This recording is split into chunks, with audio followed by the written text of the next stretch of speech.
Kung bago ka pa lang sa aking YouTube channel, please subscribe at i-hit ang notification bell para updated ka sa aking bagong videos. Filipino artist gumawa ng karangalan sa ibang bansa. Bakit kaya proud ang lahat? Ang buong detalye, alamin!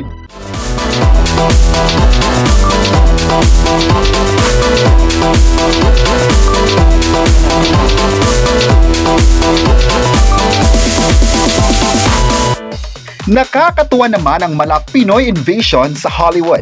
Bibida kasi sa bagong animated feature na Forgotten Island ng DreamWorks Animation ang award-winning na si Dali De Leon, Filipino-American comedy king Jukoy at international star Liza Soberano. Ayon sa Variety, tampok din sa voice cast sina Amilin Abellera, Malaysian actor Ronnie Ching at ang kilalang artist na sina H.E.R., Lia Salonga, Dave Franco, Manny Jacinto at Jenny Slit. Dahil dyan, excited na si Dali De Leon sa upcoming project at proud pang ibinandira sa Instagram.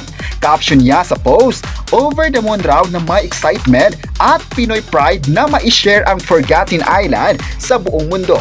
Ayon pa niya, nakaka-proud raw na maging Pinoy. Pinasalamatan din niya ang DreamWorks at maging ang bumubuo ng proyekto.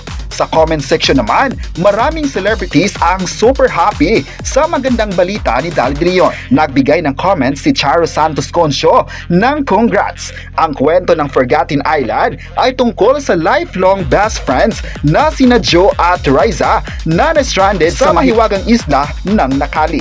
Inspired ito sa mga kwentong bayan at folklore ng Pilipinas at tinalakay ang tema ng pagkakaibigan, identity at pagmamahal sa sariling kultura.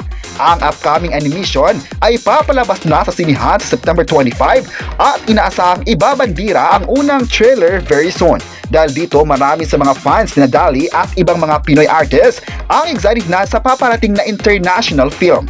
May nagsabi naman na nakaka-proud raw na maging Pinoy dahil ipinakita talaga ang galing nito sa ibang bansa. May nagsabi naman na iba rin talaga ang galing ni Liza dahil tuloy na tuloy pa rin ang kanyang mga proyekto sa international scene.